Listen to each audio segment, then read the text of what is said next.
안녕하십니까?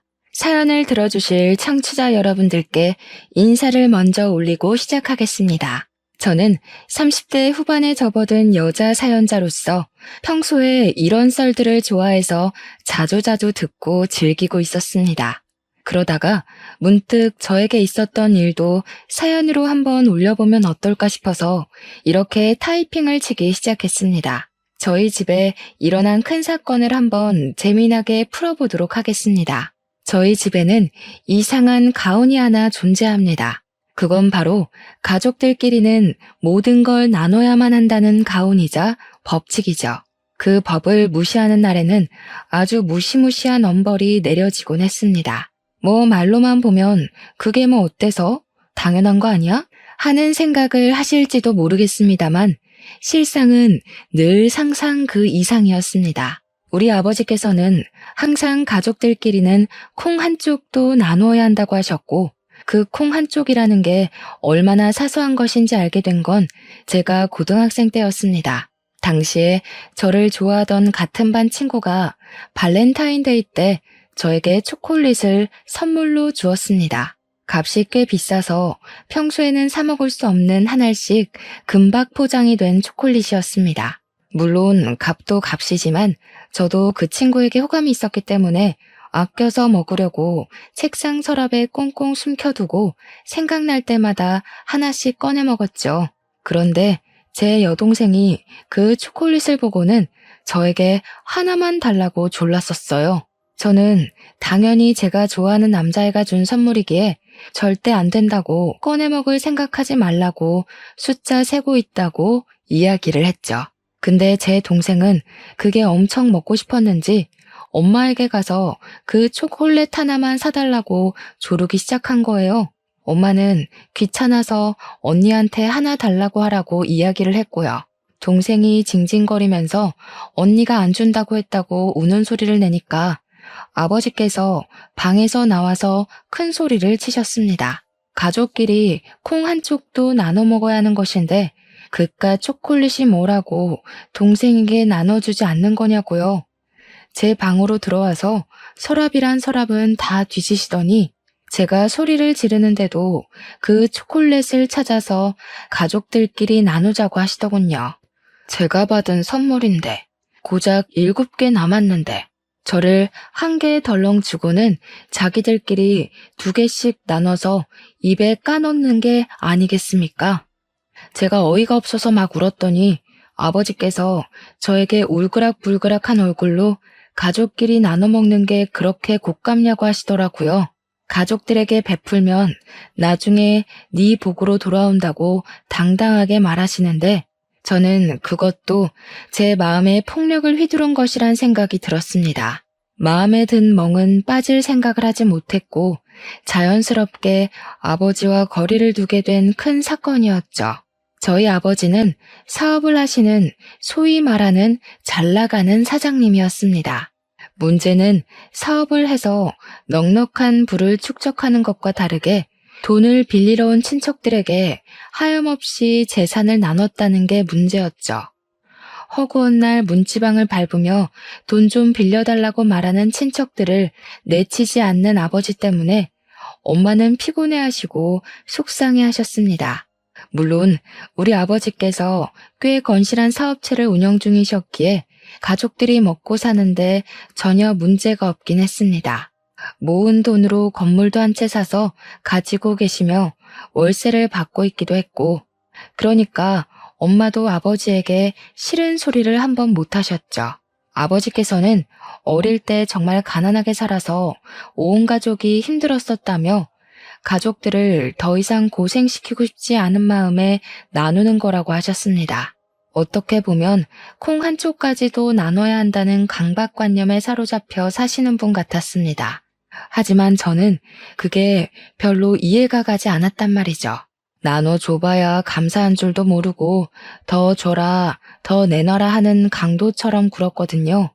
아무튼 아버지의 친척들은 아버지에게 빌부터 산다 싶을 정도로 큰 돈을 턱턱 빌려가곤 했습니다. 작은 아버지도 그렇고 고모도 그렇고 가족들에게 나눠 살아야지 그 돈 들고 저승 갈 거냐고 웃으면서 말을 하셨습니다. 하도 날강도처럼 뻔뻔하게 굴길래 제가 아버지께 한 번은 속내를 털어놨던 적도 있었습니다. 왜 아빠는 고모며 작은아빠며 그렇게 돈을 퍼다 나르냐고요. 그러니 아버지께서는 할머니 할아버지께서 겨우겨우 모은 전 재산을 돌아가시면서 아버지께 전부 물려주어서 그렇다고 했습니다. 장남이라 재산을 온전히 가졌으니 동생들도 돌봐야 하는 것도 장남의 목 아니겠냐고요. 그러면서 저에게도 여동생에게 많은 걸 나누고 함께 해야 한다고 잔소리를 하셨습니다. 그런데 그 말을 듣고 계시던 엄마가 한숨을 쉬면서 이야기를 하시더라고요. 고작 산 몇 평 받고 빚만 잔뜩 떠넘겼던 주제에 재산을 받았다고 이야기를 할 수 있는 거냐고요. 아버지께서는 다 지난 이야기 해서 뭐하냐고 궁시렁거리시면서 자기가 번 돈으로 가족들에게 나누는 거니까 집안 살림이나 잘 살피라고 하시면서 대화는 마무리되었습니다. 저는 끝까지 그런 아빠의 독불장군 같은 모습이 이해가 가지 않았고 먼 친척까지 챙길 여유가 없었으므로 동생만 잘 챙기자 싶었습니다. 제가 성인이 되어서도 집안의 분위기는 달라진 게 전혀 없었습니다. 제가 회사에서 명절 선물을 받아온다거나 친구들에게 생일 선물을 받아오거나 하물며 제가 제 돈 주고 산 옷까지도 온 가족이 나누는 거라고 돌려 입었습니다. 새로 산 옷을 입고 친구들이랑 놀러 가려고 했는데 제 동생이 입고 있는 걸 봤을 때 얼마나 화가 났던지 하루빨리 독립이라도 해야 하나 싶어서 악착같이 돈을 모으기 시작했습니다. 제가 동생에게 옷을 벗으라고 난리를 치자 아버지께서 동생한테 그것도 양보 못하냐면서 화를 내셨거든요.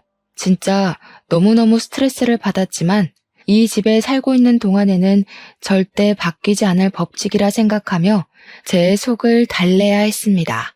대학을 졸업하고 열심히 취업 준비를 했지만 그저 그런 중소기업에 취직을 하게 되었습니다. 취업이라는 게 아무리 노력을 해봐도 제가 가고 싶은 대기업에 가기엔 턱없이 부족하더라고요. 중소기업에서 버는 월급이야 너무나도 빤했지만 그마저도 아버지께서 나눠야 한다고 할까봐 월급까지 속여가며 일을 하고 있었습니다. 착실하게 적금을 부으면서 돈이 모이면 무조건 집부터 얻어야겠다 하는 마음으로 버티고 있었는데 어느 날 아버지께서 그러시더라고요.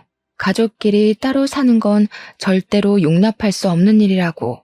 결혼 전까지는 무조건 같이 살아야 한다고 말이죠. 제가 그런 법이 어디 있냐. 출퇴근도 힘들고 하니 원룸 얻어서 나가 살겠다고 했더니 죽어도 안 된다고 하시는 겁니다. 결국 저에게 이 집에서 탈출할 수 있는 유일한 구멍은 결혼밖에 없다는 결론이 나오게 되었습니다. 29살이 된 저는 생필품 하나까지도 감시를 하시는 아버지 때문에 탈모가 생길 지경까지 이르렀고 결국 결혼에 대한 환상을 품게 되었습니다. 어떤 인간을 만나서 결혼을 하던지 콩 한 쪽도 나눠야 한다는 아버지보다야 당연히 낫지 않겠냐. 그런 인간만 만나지 말자가 목표가 되었습니다. 그러던 도중 같은 회사 지인의 소개로 한 남자를 만나게 되었습니다. 소개팅 자리에 워낙 관심도 많고 하는 마음으로 나갔는데 의외로 괜찮은 사람이 나온 겁니다. 생긴 것 저처럼 중소기업에 다니고 있긴 했지만 성과급이 꽤 높은 회사라 실수령 자체는 괜찮은 사람이었죠. 아무래도 결혼이 목표이다 보니 가볍게 즐길 연애 깐깐하게 조건을 따지게 되었습니다. 상대방 남자는 저에게 첫눈에 반했다고 하면서 간이고 쓸개고 다 빼어줄 것처럼 굴길래 저도 점점 마음이 가기 시작했습니다.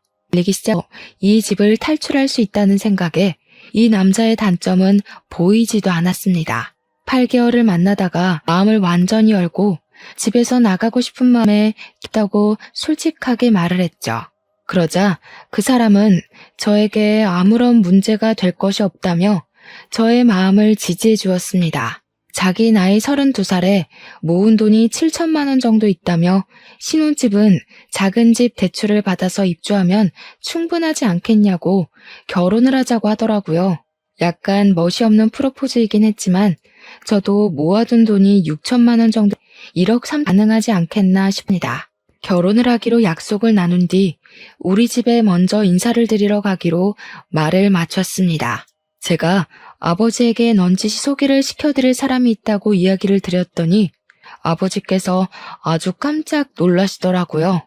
제가 그동안 연애를 하는 티라도 냈으면 그러려니 하셨겠지만 전혀 티도 내지 않다가 운을 띄웠으니까요.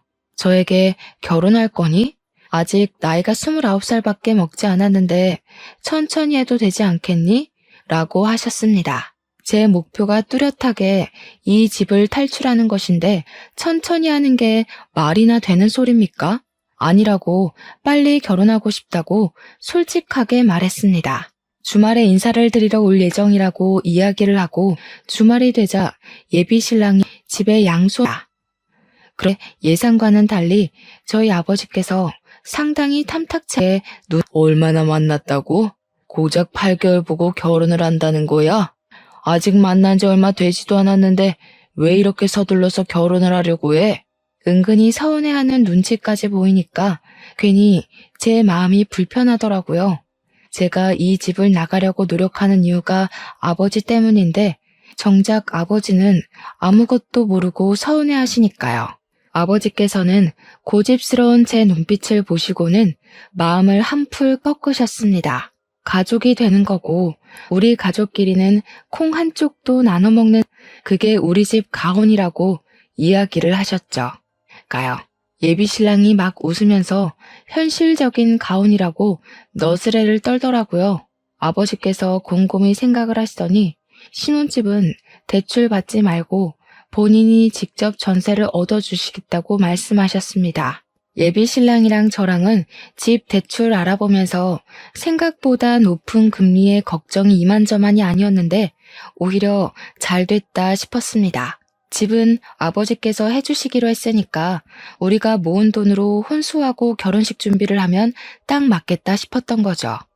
그리고 한 3주 정도 지나서 주말에 이번에는 예비 신랑네 집으로 인사를 드리러 가게 되었습니다. 솔직히 주변에 결혼을 한 친구가 없어서 인터넷으로만 시댁 이야기를 접하게 되었었는데요. 보통 인터넷에 올라오는 시댁 이야기들은 부정적인 이야기가 많더라고요. 시집살이며 고부간의 갈등이며 그래서 너무나도 긴장되고 한편으로는 무섭기도 하고 막 등에 땀이 줄줄 흐를 정도였어요. 아무튼 시댁에 딱 들어갔는데 예비 시모가 저를 보자마자 너무 반가워하시면서 우리 아들이랑 결혼한다고? 너무 고맙고 축하해 라고 말하셨습니다. 이제 한 가족이 되는 거니까 서로 서운해하지 말고 아끼고 사랑하면서 잘 지내보자고 하시면서 저를 꼭 안아주셨어요. 제가 얼떨떨하게 있자 우리 가족은 서로 화합하는 걸 중요하게 생각하니까 서운하거나 무슨 일 있으면 바로바로 말해달라고 하셨습니다. 화사하게 웃으면서 이야기를 하시는데 와, 나 진짜 너무 좋은 사람을 만났구나 하고 감사함까지 생기더라고요. 시모 얼굴이 정말 곱고 엄청 선하게 생긴 이미지여서 저는 너무너무 좋다고 앞으로 잘 지내고 싶다고 인사를 드렸어요. 시댁에서 밥을 먹는 내내 잘 챙겨주시기도 했고 걱정했던 시월드랑은 거리가 멀어서 다행이다 싶었습니다. 상견례 날짜를 잡고 양가 가족들이 만나게 되었는데 제가 긴장했던 것과 달리 분위기도 너무 훈훈하고 좋았습니다. 아버지께서도 잘 키운 딸 시집 보낸다는 느낌으로 인자하게 시댁 식구들을 맞이하셨고 어머니도 평소에 잔소리가 많은 분이시지만 그날만큼은 제 자랑을 하시더라고요. 시부모도 우리 부모님께 딸아이 곱게 키워주셔서 감사하다고 집안 식구로 맞이해서 잘 보살피겠다고 하셨고요. 팔뚝에 막 소름이 돋긴 했지만 결혼해서 잘 살 수 있겠구나 하는 확신이 드는 자리이기도 했습니다. 그렇게 남편과 저는 연애를 시작한 지 10개월 만에 결혼을 하게 되었고 양가의 만남 이후 결혼식도 빠르게 진행되었습니다. 신혼집은 아버지께서 해주셨고 혼수는 둘이 발품 팔아 구했습니다. 그렇게 결혼식까지 무사히 치르게 되었습니다. 문제는 결혼을 하고 나서부터 시작이 되었습니다. 처음에는 잘 몰랐던 부분인데 결혼을 하면 보이게 되는 부분이 있잖아요. 같이 살기 시작한 이후에 보이는 단점들이 보이기 시작하는데 남편이 엄청나게 게으른 사람이었던 거죠. 회사에 출근하는 것조차 우는 소리가 없으면 못하는 사람처럼 아침부터 엄청나게 징징거리면서 출근을 했어요. 더 자고 싶다. 누워있고 싶다. 양치하기 귀찮다. 누가 시켜줬으면 좋겠다. 나 대신 일할 사람 없나? 툭하면 이런 말을 반복했습니다. 저는 진절머리가 났죠. 그런데 남편이 되도 않는 말을 하는 게 이게 끝이 아니었습니다. 나는 사업가 체질인 것 같은데 그냥 사업을 시작해볼까? 장인처럼 사업하면 잘할 수 있을 것 같은데 하면서 은근히 퇴사하고 싶다는 의견을 피력했고요. 물론 제가 그때마다 못 들은 척 그냥 넘어갔지만 하루 종일 사업 타령을 하며 허튼 소리를 하니 그건 또 그것대로 피곤하더라고요. 제가 결국에는 남편에게 2세 계획을 생각하면 안정적인 직장에 남아있는 것이 낫지 않겠냐고 몇 번이나 진지하게 이야기를 했습니다. 그러니까 남편이 하는 말이 어차피 집도 장인이 해줘서 대출 갚을 것도 없고 결혼 자금 모았던 것도 거의 다 남아있지 않냐고 하더라고요. 고정적인 수입은 저에게 있으니 문제될 것이 하나도 없다고 말을 하는 겁니다.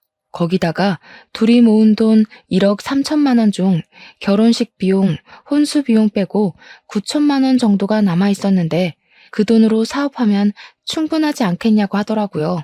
저는 당연히 남편을 말렸죠. 지금 집도 좁은 집인데 나중에 아이가 태어나면 그 돈 보태서 큰 집으로 이사를 가야 하지 않겠냐고요. 남편은 입을 삐죽이면서 제 말에 따로 반박을 하진 못했죠. 물론 그렇다고 사업에 대한 마음을 접었다는 건 절대 아닙니다. 그날 이후로 매일같이 남편은 저에게 회사에서 너무 힘들다, 과장이 잔소리한다, 부장이 결제를 해주지 않고 다시 해오라고 한다 하면서 투정을 부리기 시작했어요. 제 피를 말려서라도 퇴사를 해야겠다는 목표를 잡은 것인지 결혼한 지 3개월 만에 남편의 징징거림에 짜증이 막 솟구치더라고요. 제가 든든한 방패막이 남편을 얻은 건지 3살 먹은 아이를 얻은 건지 헷갈릴 지경이었죠. 더 큰 산은 바로 시댁이었습니다. 남편이 시댁에 가서 회사 그만두고 싶다, 사업을 한번 해봤으면 좋겠다 하면서 장황하게 별 볼 일 없는 사업 계획을 포장해서 말했더라고요. 근데 남편의 사업 아이템이라는 게 이렇다 할 아이디어가 있는 것도 아니었거든요. 그냥 중국에서 저렴한 홈카메라 같은 걸 사와서 국내에서 라벨링만 새로 해서 펫 전용 홈카메라로 둔갑해서 팔겠다는 거였어요. 또 허튼 소리 시작했다 싶어서 가만히 있었는데 시댁에서 글쎄 아이디어가 너무 좋은 것 같다면서 한번 해보라고 부추기는 거예요. 제가 놀래서 정색을 하고 시댁 식구들에게 저거 해서 얼마나 벌겠냐고 그냥 회사 다니는 게 최고라고 이야기를 했죠. 그런데 시모가 전혀 예상치 못한 답변을 하셨습니다. 우리 아들이 스트레스를 받아서 죽겠다는데 너는 내조를 더 열심히 할 생각을 해야지. 갑자기 저를 확 흘겨보면서 이야기를 하시는데 결혼 전에 봤던 인자한 시모는 제 앞에 없더라고요.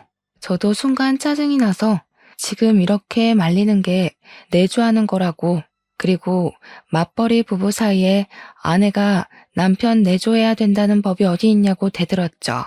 그러니까 시모가 갑자기 기가 차다는 듯이 우리 아들 밥은 잘 챙겨주고 있는 거 맞냐고, 우리 아들 살이 쏙 빠졌다고 하면서 혀를 끌끌 차더라고요.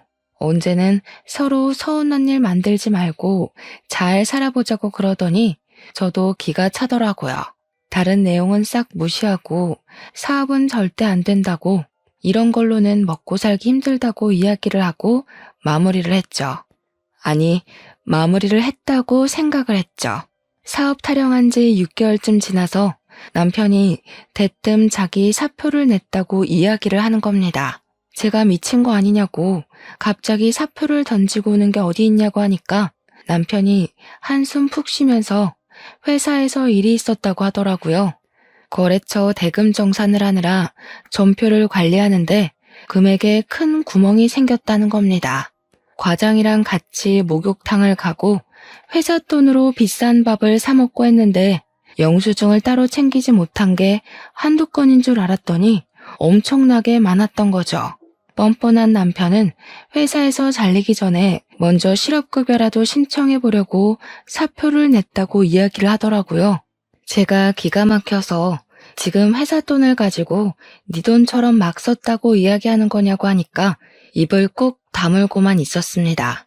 미친 거 아니냐고 회사에서 소송이라도 들어오면 어떻게 할 거냐고 하니까 그니까 사표 내는 걸로 마무리했다고 하면서 오히려 큰 소리를 내는 겁니다. 진짜 속이 터져나갈 것 같아서 사표 내놓고 실업급여는 어떻게 받을 거냐고 하니까 눈만 멀뚱멀뚱 뜨더라고요. 그러면서 뭐라는 줄 아세요? 회사 그만두면 자동으로 실업급여 나오는 거 아니냐고 미친 소리를 하더라고요. 제가 기가 막혀서 그냥 할 말이 쏙 사라지더라고요. 앞으로 뭐 해 먹고 살 거냐고 물어보니까 글쎄 하는 말이 당신이 벌어오는 돈으로 우리 둘이 못 살겠어? 하면서 드디어 본론을 꺼내더군요. 9천만 원 남아있는 통장 자기한테 주면 사업 한번 제대로 시작해보겠다고요. 자기가 무슨 수를 써서라도 그 돈 다시 채워 넣을 테니까 믿어달라고 하면서 저를 설득하기 시작했습니다. 저는 당연히 안 된다고 딱 잘라 이야기를 했는데 시모한테 그것조차 일렀는지 다음날 시모가 우리 집에 찾아온 거예요. 저한테 그깟 돈이 뭐가 중요하다고 남편 길을 죽이냐고 하면서 집안을 쓱 둘러보더니 소리를 치시더라고요. 집안 꼬라지가 이게 뭐니 정말? 집 청소 좀 해야겠다. 주말이라고 늘어질 생각하지 말고 반질반질하게 쓸고 닦으란 말이야. 수건은 삶아서 쓰는 거 맞니? 우리 아들 피부가 예민해서 세탁을 잘해야 돼. 요즘은 세탁기가 삶아주는 것도 다 해요. 세탁기로 해봐야 직접 끓여서 삶는 거랑 같겠니? 당장 수건부터 삶아라. 수건 삶고 난 다음에 속옷도 삶고 청소기만 돌리지 말고 물걸레질까지 하고. 우리 아들 미세먼지에 약한 거 몰라서 그래? 그리고 냉장고에 먹을 것도 하나 없더라.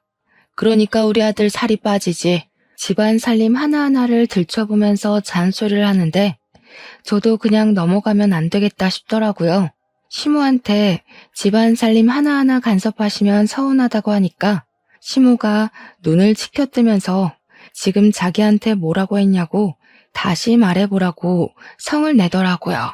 결혼 전에 보여줬던 모습은 어디 가고 저한테 언제는 화합하면서 잘 살아보자고 하더니 너무 일방적으로 나오는 것 아니겠어요? 저도 화가 나서 시모한테 너무 간섭이 심하다고 궁시렁거렸더니 어디 시모한테 말대꾸를 하냐며 노발대발했죠. 내가 이 정도 간섭도 못하니? 우리 아들 살림이나 마찬가지인데 라고 하시더라고요. 그러더니 한술 더 떠서 다음 주 주말에 시댁에 와서 살림을 배우고 가라는 거예요. 죽어도 안 가려고 애둘러서 이야기를 했는데 일주일 내내 전화해서는 오라고 난리를 치길래 어쩔 수 없이 도살장 끌려가는 소마냥 갔죠. 그랬더니 화장실에 들이밀고는 턱을 치켜뜨길래 화장실 청소하라고요? 했더니 욕조를 보라고 하더라고요. 욕조에 이불 빨래가 산더미처럼 들어있는데 그걸 밟아서 빨으라고 시키는 겁니다. 어머님, 요즘 코인 세탁방 같은 데 가면 이불 빨래할 수 있는 큰 세탁기 있어요. 거기서 빨래하는 게 훨씬 편하죠. 어머, 예, 거기 누가 썼는지도 모르는 세탁기에서 이불을 빠는 게 말이 되니? 그리고 이불은 밟아서 빨아야 제대로 빨리는 거다. 그러더니 이불 빨래, 커튼 빨래, 시댁 물걸레질까지 싹 시키더라고요. 밥까지 차리라고 눈짓하는 거 죽어도 못하겠다고 고개 빳빳이 들고 가만히 있었더니 우리 아들 살 빠진 것만 봐도 알만하다면서 갑자기 급발진하시대요. 저도 참으면 안 되겠다 싶어서 어머님이 반찬 좀 해서 가져다 주시면 되겠다고 했죠. 시무랑 저랑 대치하고 있는데 속 없는 남편 놈은 낄낄 웃으면서 자기 엄마 성질 건드리지 말라고 하더라고요. 진짜 뺨이라도 한 대 후려치고 싶었습니다. 저도 집에 오는 길에 남편에게 경고했죠. 너도 내 성질 건드리지 말라고요. 오늘은 처음이라서 봐준 줄 알아 했더니 입국 다물대요. 그 뒤로도 사업 타령은 가시질 않았고 어찌나 노래를 불렀는지 저희 부모님도 그 사실을 알게 되셨죠. 근데 우리 아버지께서 남자가 사업 한번 해보는 거 나쁘지 않은 일이라면서 실패도 해보고 성공도 해보면 견문이 더 넓어진다고 남편 편을 들더라고요. 사업 한번 해봐, 배짱 한번 보게 하면서 남편의 말에 힘을 실어줬고 결국 저는 두 손 두 발 다 들고 통장을 건넸습니다. 남편은 정말 통장을 받자마자 중국에서 홈카메라를 엄청나게 사들여서 판매를 하기 시작했습니다. 문제는 이게 국내에서 판매를 하려고 하니까 일이 복잡하더라고요. 해킹 문제도 있고 리소스 문제도 있고 뭐 기술적으로 어쩌고 저쩌고 하는데 우리 모질이 남편은 그런 건 하나도 알아보지 않고 일만 버려둔 거죠. 무슨 특허권 문제니 세금 문제니 하는 것들이 하나둘 발목을 잡기 시작했습니다. 사업한다고 일은 다 벌려놓고 돈은 죄다 쏟아부어놨는데 판매는 하나도 못하게 생긴 거죠. 이게 또 국내 휴대폰 어플이랑 연동이 되어야 하는데 중국 제품이다 보니까 호환도 안 되고 온통 중국어로만 설명이 되어 있고 게다가 그 어플을 만든 업체가 고객 정보도 빼가고 해킹도 하고 아무튼 문제가 많은 곳이었던 겁니다. 재고는 빌려둔 창고에 잔뜩 쌓여 있는데 창고 사용료도 어마어마한 거 아시죠? 결국 남편은 한 대도 팔아보지 못하고 물건을 처분해야 했습니다. 공짜로 주변에 뿌리고 팔리지 않으니까 중고 마켓에 나눔을 하기도 하고요. 그게 사업하겠다고 난리를 친 지 3개월 만에 벌어진 일이었고 큰 돈을 탕진한 남편에게 이제 정신 차렸으면 재빨리 취업 준비하라고 했습니다. 그랬더니 남편이 뻔뻔하게도 장인도 실패 한 번쯤은 해봐야 하는 거라 안 했냐면서 다른 사업을 생각해둔 게 있대요. 제발 정신 좀 차리라고, 네가 잃은 돈을 생각하라고 우리 재산에 사업을 또 하는 게 말이 되냐 말렸습니다. 그랬더니 이 모질이 남편이 또 시모한테 졸졸 가서 고자질을 한 거죠. 시모가 집에 찾아와서는 실패해서 의기소침해 있는 남편에게 응원은 못할 망정 새 사업하겠다는 거 길을 꺾는 게 말이 되냐고 잔소리를 하더라고요. 왜 우리 애 길을 죽이고 그래요? 애 현실 시모 버전이었습니다. 저에게 삿대질을 하며 이야기를 하길래 열이 받아서 저도 한 소리 했죠. 어머님, 이 사람 애도 아니고 나이 30 중반이나 처먹고 지금 얼마를 해먹은지 아세요? 너 지금 너희 집 잘 산다고 우리 집 무시하니? 우리 집에서 집 턱턱 해주고 그랬으면 우리 아들 무시도 안 했겠지. 여기서 갑자기 집 이야기가 왜 나와요? 네가 우리 아들 기죽이고 주도권 잡으려고 일부러 네 명의로 집 산 거잖아. 우리 아버지께서 해주신 집인데 당연히 제 명의로 해야 하는 거 아닌가요? 신혼집 할 때 시댁에서 100만 원이라도 보탰으면 제가 1% 정도는 공동 명의로 해줬겠죠. 집 산다고 할 때는 고맙다고 낼름 받아먹더니 왜 저한테 공동 명의 운운하세요? 굉장히 어이없는 거 아시죠? 시모가 무슨 할 말이 더 있겠습니까? 그냥 콧김만 뿜으면서 씩씩거리다가 집으로 돌아가셨죠. 남편이 저한테 틱틱거리면서 왜 긁어부스럼 만드냐고 한 소리 하는데 제가 어이가 없더라고요. 남편한테도 경고했죠. 긁어부스럼 만든 게 누군데 내 앞에서 그런 소리를 하냐고. 이 집의 부스럼은 너라고요. 사업한다고 헛짓거리 그만하고 어디든 취업부터 하라고 했습니다.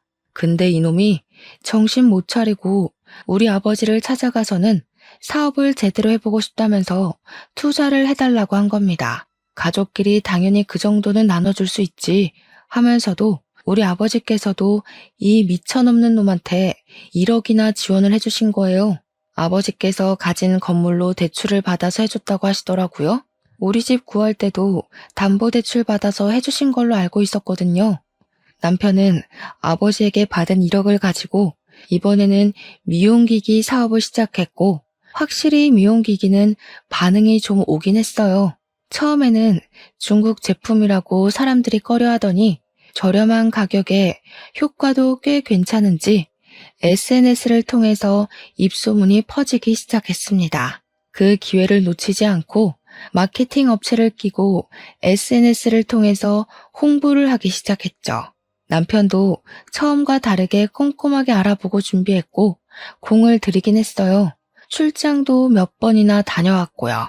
그렇게 슬슬 수익이 나기 시작한 남편의 사업은 1년이 지나자 많은 성장을 했고 회사에 다닐 때보다 3, 4배는 더 돈을 벌어오기 시작했습니다. 가끔은 저한테 떵떵거리면서 자기는 사업이 잘 맞을 거라고 하지 않았냐며 큰 소리를 쳤습니다. 물론 그때마다 꼴불견이긴 했지만 저에게 생활비를 줄 때만큼은 왕처럼 모셨죠 뭐. 그렇게 자리를 잡아가고 난 뒤 저는 남편에게 슬슬 아이를 갖자고 말을 하려고 했는데 그때 또 한 번 큰 사건이 터지게 되었습니다. 우리 아버지께서 운영하고 있던 제1공장에서 불이 나면서 기계와 상품 대부분이 손실되어 버린 것이었습니다. 물론 보험이 가입되어 있긴 했지만 관리 미흡으로 인한 전선 노후, 누전이 겹치게 되면서 일어난 사건이라 100% 보험금을 받을 수 없다는 판결이 나온 겁니다. 관리가 덜 된 것에 대한 책임을 져야 한다는 뜻이었죠. 일부러 보험금을 노리고 이 지경이 될 때까지 내버려 둔 거 아니냐면서 보험사에서는 보험금 지급을 거부했습니다. 정해진 날짜까지 물건을 납품도 해야 하는데 공장은 죄다 불탔으니 물건을 맞출 수도 없고 미리 성금을 받은 것도 뱉어내야 하는 마당에 위약금까지 물어야 했습니다. 보험금 일부 수령한 걸로 돌려막기를 하다가 결국에 아버지께서는 건물까지 팔게 되었는데 건물에 끼인 대출까지 일시불로 갚아야만 하는 상황이 되었습니다. 한마디로 한순간에 아버지의 평생 사업이 산산조각이 나서 불타버리게 된 것이었습니다. 부모님은 결국 집까지 팔아서 빚을 갚아야만 했습니다. 저에게 연락이 와서 며칠만 집에서 지내도 되겠냐고 물어보시길래 냉큼 오시라고 했더니 얼굴이 많이 상해 있더라고요. 그동안 아버지께서 친척들 집을 돌면서 돈을 빌리러 다니셨던 모양입니다. 제가 작은아버지와 고모한테 이야기를 좀 해보라고 그동안 빌려간 돈 많지 않냐고 하니까 아버지께서 부들부들 떠시더라고요. 그러면서 그 잡것들 이러시길래 깜짝 놀랐죠. 아버지께서는 무슨 일이 있어도 가족들 욕은 잘 안 하시거든요. 그래서 무슨 일이 있었냐고 물어보니까 손주들이며 자식들이며 죄다 유학 보내놓고 외국 여행 다니고 하는 것들이 돈 좀 빌려달라니까 전화를 뚝 끊어버리대요. 형 사업 망했어? 빚졌어? 하더니 앞으로 연락 안 했으면 좋겠다고 하면서 돈 없다고 했다는 겁니다. 자기들이 돈 없을 때는 살랑살랑 하더니 돈 좀 빌려달라니까 끊어버리는 게 무슨 가족이냐면서 가족들끼리 나누며 살긴 개뿔이라고 지들 필요할 때만 가족이라고 하시더라고요. 작은 아버지와 고모뿐만 아니라 친척들 전부 아버지 사업 망했다고 하니까 등을 돌렸다고 합니다. 그 이야기를 하는 내내 아버지의 표정이 너무 좋지 않아서 은근 마음이 쓰였습니다. 우리 아버지께서 갑자기 멀뚱히 있던 남편에게 그러시더라고요. 자네 사업자금 내가 대준 거 알지? 그러더니 본인을 좀 도와줬으면 좋겠다고 넌지시 운을 띄우니까 우리 남편이 얼마나 도와드려야 하는데요? 하고 하더군요.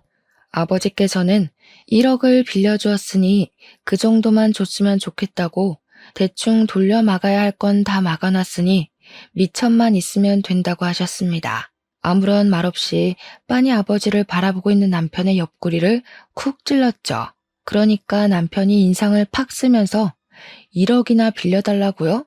하면서 자기가 아무리 잘 나가는 사업가라고 해도 1억을 어떻게 뚝딱 마련하냐고 하더라고요. 저는 남편의 입에서 당연히 거절이 나올 거란 생각을 못했기에 입만 떡 벌리고 있었습니다. 남편은 처제는 어디서 뭐하고요? 하면서 자기가 5천만 원까지는 내일까지 알아볼 테니까 불편하게 집에서 그러지 말고 돈 줄 테니 숙박업소 가 계세요 하는 겁니다. 아니, 멀쩡한 집 놔두고 밖에서 자라는 건 무슨 소리입니까? 저는 놀래서 무슨 소리를 하는 거냐고, 우리 작은 방에서 주무시면 되지 않겠냐고 남편에게 이악 물고 이야기를 했습니다. 그러니 남편이 뭐라는 줄 아세요? 작은 방에 자기 사업 계획서랑 자료가 다 있는데 뭘 믿고 장인 장모를 거기에 모시냐는 겁니다. 우리 아버지를 쓱 보면서 장인이 자기 사업 아이디어라도 훔쳐가거나 자기 거래처에 무슨 짓을 할 줄 알고 믿냐고. 그 말에 제가 얼마나 경악을 했는지 모릅니다. 5만 원짜리 지폐 2장을 건네면서 이 돈으로 나가서 주무시고 배달 음식이라도 시켜 드시라고 선심 쓰듯 이야기를 하는데, 와, 사람이 돌겠더라고요. 부모님도 그 돈 받아서 초라하게 집을 나서는데 제가 그냥 계시라고 해도 이 집이 더 불편하다고 나가시더라고요. 현관문이 닫히자마자 열이 받아서 남편한테 바로 달려들었습니다. 야, 네가 사람이냐? 너네 엄마 아빠였어도 이렇게 행동할 거니? 네가 지금 버는 돈이 다 누구 주머니에서 나온 돈인지 알고 하는 행동이냐고. 진짜 어이없네.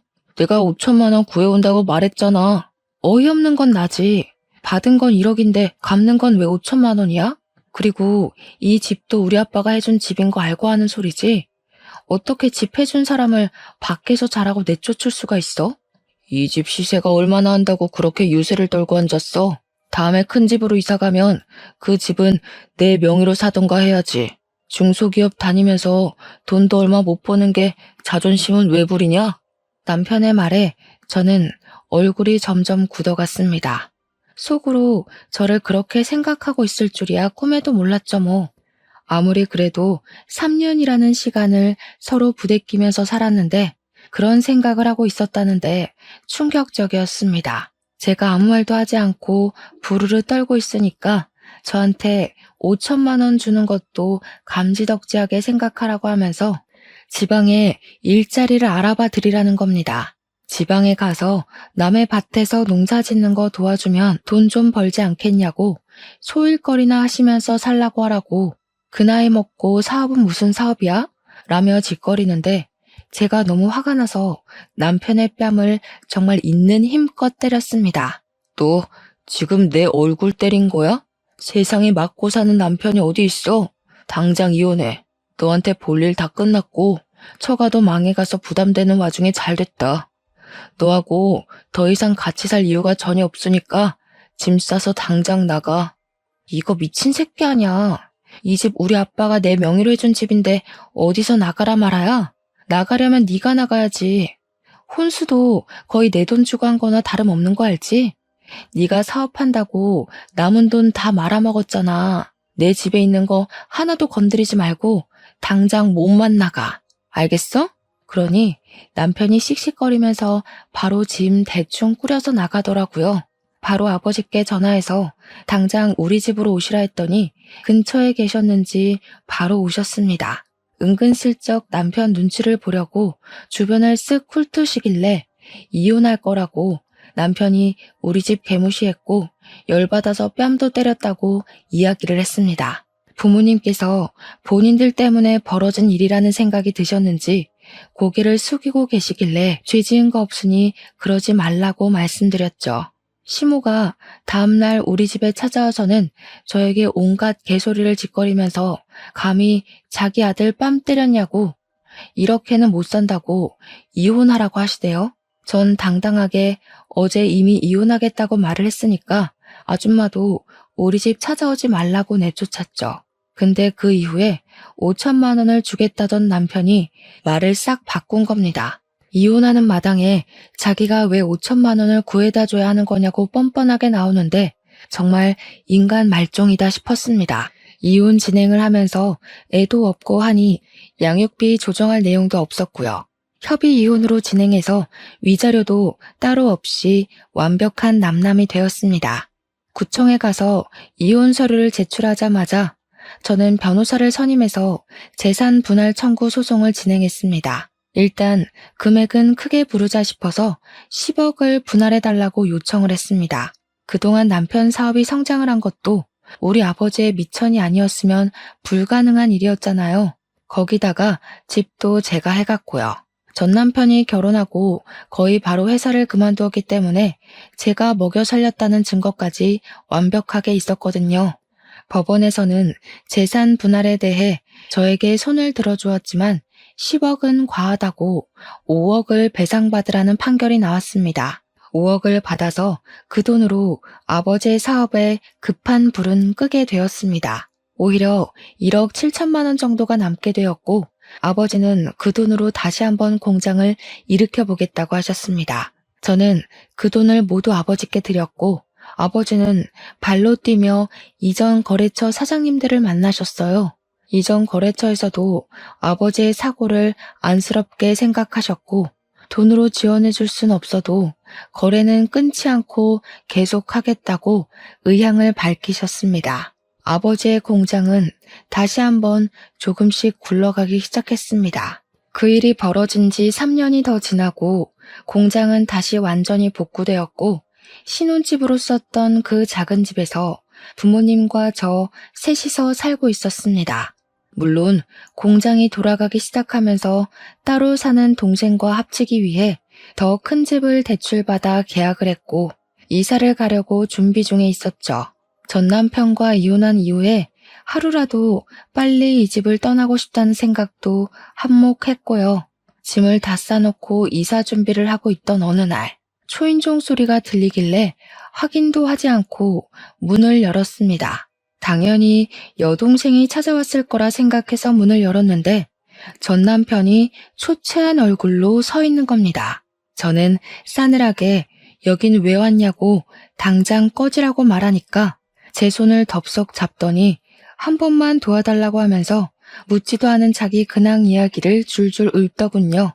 저랑 이혼을 하고 나서도 한동안은 잘 먹고 잘 살다가 회사에서 직원으로 일하던 여자를 만나서 약혼도 하고 결혼 준비를 하던 와중에 사기를 맞았다고 하더라고요.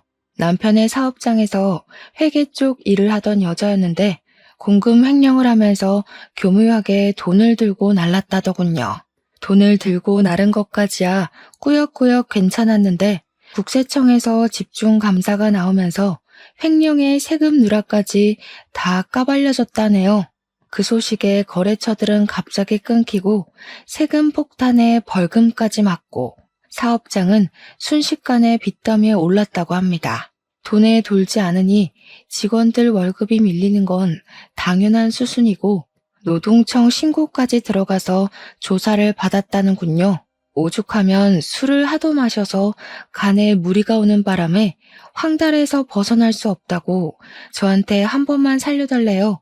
우리 아버지한테 가족끼리 원래 콩 한쪽도 나누는 거 아니냐면서 도와달라는데 아버지께서 전 남편 싸대기를 확 날리셨습니다. 내가 너랑 왜 가족이야? 하는데 우리 엄마는 싸둔 짐덩어리에서 김장용 굵은 소금을 꺼내 전 남편 면상에 던지시더군요.